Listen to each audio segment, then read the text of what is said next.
Hola chicos, ¿cómo están? Espero que se encuentren muy bien. Bienvenidos a un nuevo video. El día de hoy vamos a tener una clase más de nuestra materia de historia. Como vimos en el video anterior, hablamos de cómo es que se crearon las primeras civilizaciones, o conocidas también como las civilizaciones agrícolas. Esto gracias a que siguieron trabajando la agricultura al establecerse cerca de los ríos más cercanos a donde se establecieron. Hoy vamos a seguir hablando de esas civilizaciones, pero ya más a fondo acerca de la forma de gobierno o cómo era o cómo se estableció su ciudad o sus cuestiones sociales, ¿sale? Nosotros vamos a hablar de que tenemos, nuevamente les repito, 4 civilizaciones agrícolas. Recapitulando, tenemos la civilización de Mesopotamia, egipcia, India y la civilización china.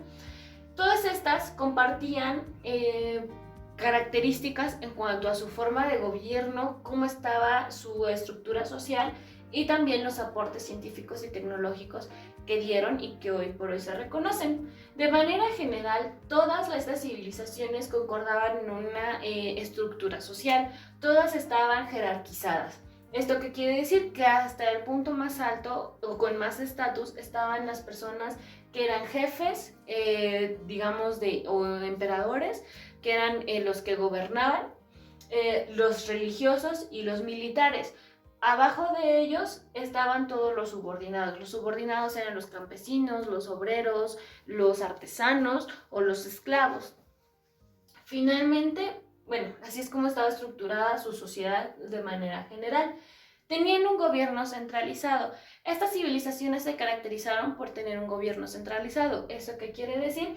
Que toda la responsabilidad, todas las decisiones, lo que se permitía o no se permitía, era determinado por un rey o un emperador. En el caso de lo que era, como vimos anteriormente en la civilización egipcia, tenían a un faraón, que era considerado, digamos, o cumplía la función del rey o el emperador, que era el que determinaba, mandaba, hacía leyes, se establecía lo que estaba bien, lo que estaba mal, etcétera, etcétera.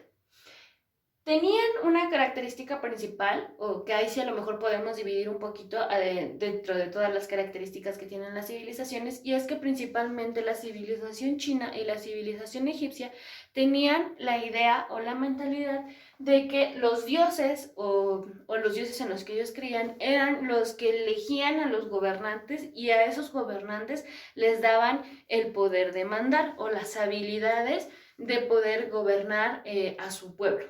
¿Sale? Es por eso que tenían como mucho respeto hacia los dioses y todo iba de la mano con la religión. Todas estas civilizaciones tenían o llevaron en determinado momento una religión politeísta. Nosotros ya habíamos platicado un poquito acerca de las características de la religión politeísta y bueno, en términos generales, a la religión politeísta es aquella en la que rinden cierto culto a determinadas deidades. Estas deidades tenían como características específicas o tenían, digamos, como poderes especiales y tenían características muchas veces como de animales, formas o personas en algunos casos. Normalmente estas deidades eran como a los que se les adjudicaban ciertas cuestiones naturales. Recordemos que a este punto como que no había una explicación lógica o científica para todo, entonces tenían que determinar como por ejemplo, ¿por qué llovía? O por qué la tierra era fértil. Y se tenía la creencia de que era gracias a estas deidades que ellos pues veneraban o rendían culto. No en todas era como la misma figura, pero sí todos tenían sus determinadas, digamos, imágenes a las cuales rendir culto. Tenían nombres diferentes, pero normalmente las deidades iban como orientadas a la misma situación.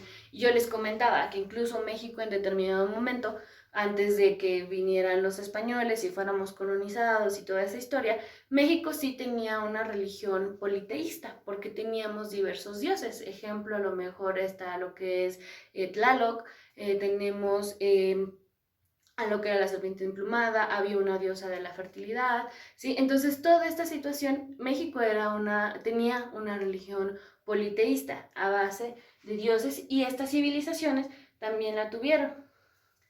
Dentro de las aportaciones científicas y tecnológicas, algunas ya las comentamos en la clase anterior, que fueron las principales aportaciones o descubrimientos que tuvo cada civilización. Pero bueno, en términos generales o que concordaron estas civilizaciones, es que cada una de estas inventó un tipo de escritura. Si nos regresamos a los temas anteriores que hemos visto, nosotros ya hablábamos de que cada civilización empezó a desarrollar una escritura y tenemos lo que es la cuneiforme, la alfabética, la jeroglífica y la ideográfica. Cada una de ellas diseñó su método de escritura y bueno, esto les permitió o se creó con la finalidad de conservar todas aquellas descubrimientos que se iban haciendo y también era una forma de dejar huella para los futuros miembros que pertenecieran a esa sociedad o a esa civilización. Inventaban también las matemáticas. Si ustedes recuerdan, habíamos platicado ya anteriormente que también con la agricultura empezó el comercio. Con el comercio empezó también el uso de una moneda, el trueque, etc. Y también por esa razón se empezaron a crear las matemáticas. Y también un descubrimiento que todos tuvieron fue el estudio de la astronomía. La astronomía para ellos o para estas civilizaciones fue algo muy importante, ya que de alguna manera el estudiar a los astros les permitía saber tiempos exactos en los cuales tenían que cosechar.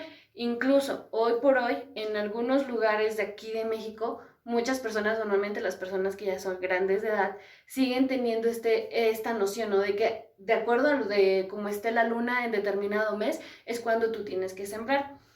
La razón es que supuestamente los astros o los planetas se tienen que estar en determinada alineación para que la Tierra sea fértil, para que realmente lo que tú estés sembrando logre cosecharse. Es por eso que la astronomía fue de suma importancia para mantener la agricultura, hacerla crecer y sobre todo tener como este crecimiento de las civilizaciones. No solo para eso sirvió la astronomía, claro que no, pero fue uno de los principales usos, de ahí también para la orientación, para saber cuánto duraba los años, el tiempo, saber como las estaciones, en qué momento iba a llover, en qué momento no iba a llover, etcétera, etcétera. Entonces, es por eso que la astronomía también fue de suma importancia, incluso hasta para ubicarse u orientarse. Otra de las cuestiones que tuvo cada una de estas civilizaciones es que de una manera particular o general, a su manera y a su estilo, cada una desarrolló obras hidráulicas y también obras civiles, y todas tuvieron que hacer uso o invención en determinado momento de lo que fue la rueda. Las obras hidráulicas tenían la finalidad de rescatar como el agua, por eso son hidráulicas, ¿sale? Era hacer como tipo presas o molinos que estuvieran funcionando a base del cauce del río o del agua y poder llevar como esta agua a sus sembradíos, a sus cultivos o a sus hogares. Y bueno, esto también tuvo concurrencia o unión con obras civiles para su sociedad. La rueda fue algo muy importante, si nosotros recordamos anteriormente, con la invención de la carretilla, bueno, tenía esta parte de la rueda, ¿no? Que servía para transportar de manera más fácil artículos de un lugar a otro. A la rueda se le dieron muchos usos, no nada más tenía uso como para servir a los vehículos, sino que le dieron muchos usos para poder fabricar herramientas, para poder trabajar la agricultura, para poder desarrollar cuestiones en elementos de arquitectura, etc. Pero la rueda fue muy importante dentro de todas estas civilizaciones. Cada una de estas civilizaciones empezó a hacer uso de tecnologías o invención de tecnologías. Estas tecnologías fueron aplicadas a lo que era la ingeniería civil, la ingeniería militar y también aplicar esa tecnología para el riego de cultivos, la arquitectura y la metalurgia. En cuestión militar, tenían que empezar a desarrollar ciertas armas o elementos que les permitieran defenderse cuando alguien más quería invadir su territorio o bien para poder luchar contra otras civilizaciones y poder ganar territorio. Es por eso que, bueno, esto en cuestión militar. En cuestión civil volvemos a lo mismo para perfeccionar como su ciudad, empezar a hacerla más grande, más establecida. En el riego lo mismo, lo que yo les decía, con lo de las obras hidráulicas, también empezaron a aplicar toda esta tecnología para poder hacer campos de riego y que pudieran tener productos de la agricultura con mucho más facilidad, sin necesidad de depender todo el tiempo del temporal de lluvias. Y la metalurgia fue muy importante. Recordemos que la metalurgia es la ciencia que se dedica al manejo de los metales. Y bueno, esto fue muy importante porque de aquí se desarrollaron muchas otras herramientas que permitieron el desarrollo en varias ramas, como la agricultura, las cuestiones militares, las cuestiones arquitectónicas, etcétera, etcétera. Todas tuvieron que tener o desarrollar la medicina. Cada una la desarrolló de forma distinta, pero de manera general tuvieron que desarrollar la ciencia de la medicina. Se cree que algunas civilizaciones dentro de la medicina lograron hacer cirugías que requerían de instrumental muy preciso, y esto se logró gracias al desarrollo de la tecnología y la metalurgia, ¿sí? Que muchas de estas herramientas o instrumentos estaban hechos a base de metal, pero pues obviamente con situaciones muy específicas que les permitían hacer cirugías para poder curar a sus enfermos. Y con estas invenciones también el estudio de la astronomía, algunas invenciones como vimos anteriormente, como fue el papel en China, también se desarrolló lo que era el arte y la literatura. Dentro de la literatura empezó a desarrollarse la pintura y la escultura. Y dentro de la literatura empezaron a escribirse determinados libros que, más que como hoy conocemos la literatura al 100%, cuentos, novelas, etcétera, empezaron con conocimientos para poder transmitirlos de generación en generación, conservar su historia, sus conocimientos también y sus nuevos descubrimientos o invenciones, y que pudieran quedar plasmados. Entonces, esto fue de manera general las características que tuvieron estas civilizaciones. Vemos que a pesar de ser civilizaciones distintas por su ubicación, por sus personas, por todo, también tenían cuestiones muy similares, desde su estructura social hasta las cuestiones científicas y tecnológicas que se tuvieron que desarrollar en cada una de estas civilizaciones. Y bueno, de manera general, esta es la información que nosotros tenemos que conservar, que entender, que comprender, para que tengamos un panorama concreto y completo acerca de lo que son las civilizaciones y cómo era su estructura social. Y bueno, chicos, pues hasta aquí el video de hoy. Espero que lo hayan entendido, que les haya gustado, y nosotros nos vemos en el siguiente video. Adiós.